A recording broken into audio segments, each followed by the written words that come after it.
Aloha. Welcome to this new episode of Pacific Leaders Today, a podcast from the East-West Center dedicated to young leaders from the Pacific.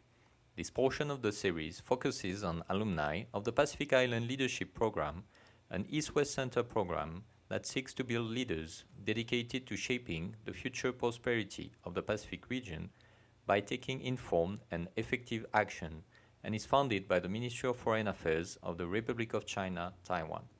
I'm your host, Philip, and today I'm having a conversation with Lillian Keneqa from Papua New Guinea. Lillian is a former journalist and now communication officer for an NGO. As a journalist for most of her career, Lillian shares with us the main issues that she's been covering along the year and how, despite those issues, there's still hope to build a greater Pacific region because of its people, the richness of its diversity, but also more simply, by being ourselves, those examples of positive changes for others.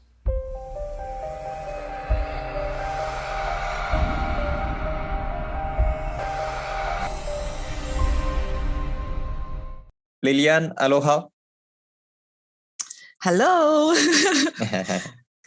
Thanks for taking some time to talk with me. My first question is about you. Where do you come from and what are you doing in your life at the moment?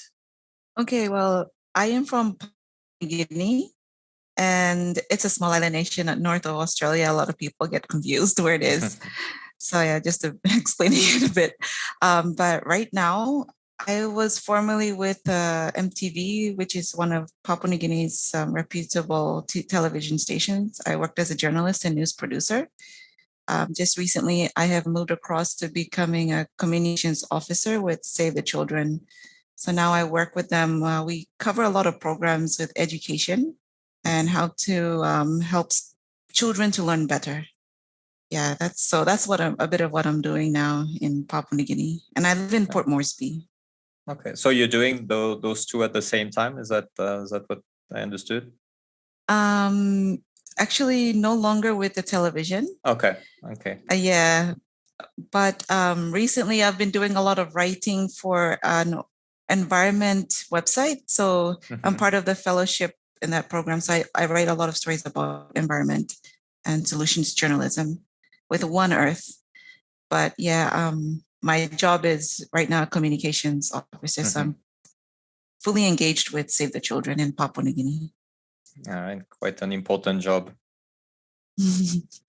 Yeah, it's a lot though. Yeah, I'm sure. So Lillian, you're a former participant of the Pacific Island Leadership Program, run by East-West Center and funded by the government of Taiwan. Can you tell me why did you decide to participate to this program, and how did it impact you eventually? I just wanted to have a better network. As a journalist, you want to have a lot of friends and you want to grow your network. So that was one really important thing that I saw about that. It was also about personal development. There were so many things about my personal life that I wanted to develop and understand more. So I applied for the program, and yeah, it really changed my life. I'm so glad I went on the program. Learning how to do public speaking in front of big crowds, talking to ambassadors in different countries, and just meeting different people, like doctors to students, and just my own colleagues, and traveling to different places was a real big eye opener for me. I'm just seeing the world in a completely different perspective. So it's really changed my life, helped me to become a better person. I mean, gaining more confidence in myself, believing more in myself. And that's one thing that has really, really changed my life. Like when I returned, I was a completely different person. Yeah. And I understood. In what way can you give me maybe something specific on how you changed so much? Well, I would say about leadership. When I went on the program, I began to understand different parts of like how to come out of the big problems and just go look in from the balcony. There were different tactics we learned, communicating with people, understanding how different people had different characters, and getting along with all these people with different personalities. So when I learned that, when I returned, I was quickly promoted to becoming a news producer. And my bosses entrusted me with practically everything. and they would go off, and I would be running practically the newsroom, which I didn't think I could do. But after coming back from the program, I had gained so much confidence in myself. I could just do it. Yeah. So like one of the biggest things I did was producing news for when our founding father, Sir Michael, passed away. So my boss was like, you just run the news and she'll focus on the live stream. And it was chaotic. And I had to do so many short decisions within minutes because everything depended on it. But I learned everything through how to, go about things during the program itself. And that's what changed my life. Like I could make decisions and know that I was doing the right thing without hesitating at all. Nice. And would you say that your recent change in your professional life was also a consequence of you being part of PILP, or was it already something in your mind before?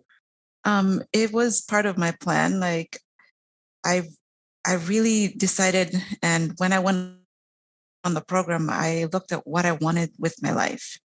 And there were so many different options that I drew out in a plan. But I think communication specialist has always been one of the things I really saw my strength in. And going on the program really brought that out. So when I came back after a couple more months of experience in the media mainstream, I applied out just for a different feel of things and just to get onto my career path of what I really want to do and achieving what I planned out. Yeah. Nice. And so as of today, after a few years since you came back from the program, would you describe yourself as a leader? You said that you led the whole newsroom, like you took charge of things. So do you describe yourself now as a leader? And if so, why? Yeah, I mean, I see myself as a leader. I mean, all the responsibility is on your hands. You take responsibility with confidence. And not only that, it's about empowering other people too. And I see a lot of people look up to me as a leader because in the newsroom, I made sure I trained other people with what I knew and make sure I saw them grow in areas, like different areas. Like if I produced, I didn't want to be the only one knowing how to do it. Everyone who wants to learn needs to know because I won't always be there. So yeah, those are some things I've seen. And I've seen my peers, these are younger journalists coming in, but they have a lot of respect because they see you as someone they can look up to and trust. Yeah. Interesting. And that type of leader that you just described, you are who's empowering others and helping others become leaders, basically. Do you think it's very important to have in our region and maybe in your field of journalism, like as we build the future of the Pacific, do we need more leaders? Do we need more people who empower others like you? Yes, definitely. I mean, we're not always going to be around and things change. People, anything can happen.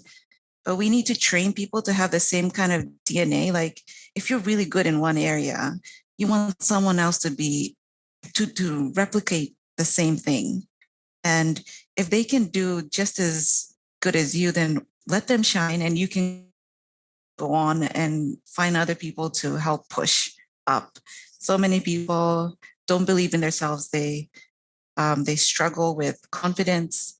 But if you're that person who does that for someone, they will always see you as someone who has helped them push forward, and someone who has given them that platform to become who they are today. Yeah, so I really think that that's how every leader should think. We don't want to be the only ones with all the knowledge and everything and be the ones always forefront. Someone else, we need to train others to become exactly like we are.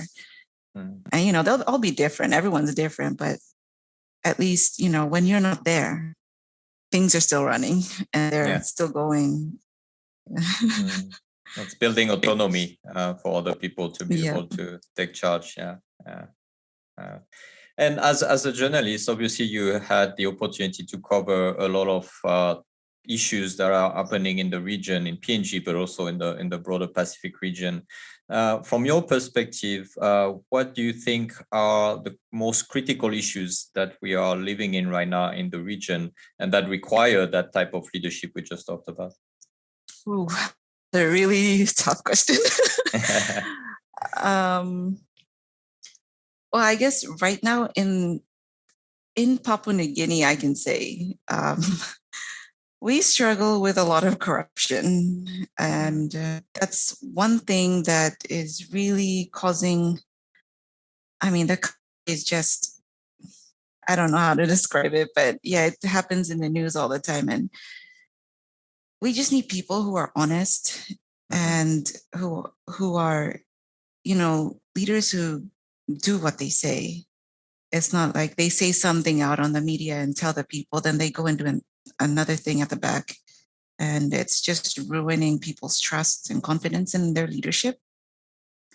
Yeah. So, I mean, that's one big thing that I see we're trying to fight is corruption. And having people we can trust in the leadership. Like right now, I can see a lot of people in my country, they don't trust the leaders. They don't believe anything they say. And it has to do with COVID. There's so many different misinformation, all these things are happening and nobody knows who to trust anymore. No, and I was thinking, talking about that and knowing that it is indeed like an important issue and that can kind of intoxicate the relationship between the leaders and their communities. How do you see the future of the Pacific going forward within the context that we are all in at the moment? In 10 years to come, how do you see the Pacific evolving? Well, pretty soon the Pacific will be, they will be more developed, technology, everything. And like in leadership wise, I'm not sure about other countries mostly, but for my own country in Papua New Guinea, I'm kind of scared of the future for my country because of the way the leadership is right now. And we have our national general elections next year.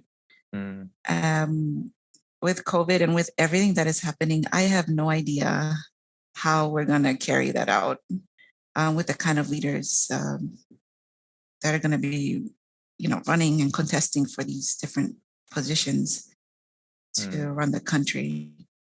Yeah, so like every time there's always some kind of money play. I mean, that's happening everywhere. Yeah, but to get back to your question, I see the Pacific as it can be a leading, shining light. We have so many intelligent people in this region. And yes, we all need to, what I'm trying to say is I really see our country our country and the Pacific region as a beacon of light. Like we can do so many big things. But when a thing that happens is like our leaders, we need to have better leaders. And it's not just the people holding those big positions, it's individuals. Yeah.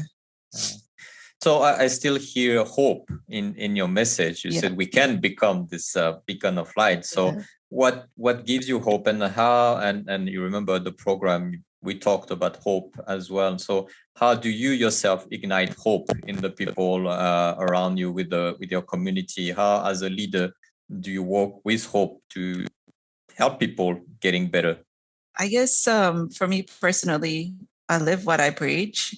And also because we're like religious, not religious, but our faith in God, we pray for people, pray for the country. That's one thing that I do. And there's always hope there. Also, it just for myself as a leader for the next generation coming up, this is what I want to see happen in the world. This is what I want to see happen in my region. Why don't I make an impact? And especially for the younger generation coming up, make the change there. I think that's the best way forward. Like if we can change our generation coming up behind us, then they come out and make a big impact in the world in the next 10 years. They are the future leaders anyway. So yeah. Start small, but plant the seed. Yeah. And so this next generation and all the people who are listening to this episode right now, if you wanted to share something with them, something that is very, very important to you about the Pacific, about your journey as a leader, what would you like to tell them? Pacific Island people are the most amazing people in the world. I mean, I'm so proud to be a Pacific Islander, and we have so many untouched, natural environments where we are. Like every island you go to is different. The culture, people still hold on to their culture, and so like my message to everyone is just watch the Pacific. We are rising up, and it is one of the most beautiful places to visit in the world. Yeah. And for the next generation, my challenge is to everyone who's my age now and, older. We have to train our younger generation. We have to look at them and start creating programs, doing things that can push them up so that when we're not there anymore, they are the ones who can confidently take lead and not be looking for us. They can just do it. And I believe the Pacific Islands, I think a lot of them are already achieving this goal. Many young leaders are rising up. Many young people are taking ownership through environment, politics, women leadership. There's so many things happening. Yep. So I really believe in the island nations, and they can have a great impact and contribution to the world. Yeah. Nice, and we'll definitely count on you to show the way and pass the torch when the time is right. Lillian, thank you very much for your insights and for your perspective on the region and on leadership. And good luck in your new job, and good luck for whatever comes to you in your life in the future. Thank you, Philip. Thank you for this conversation.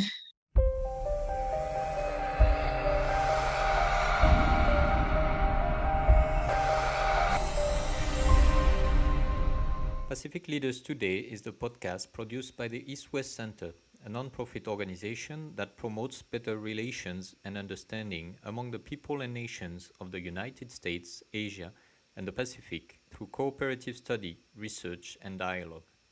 For more information on the center and its leadership programs, go visit eastwestcenter.org.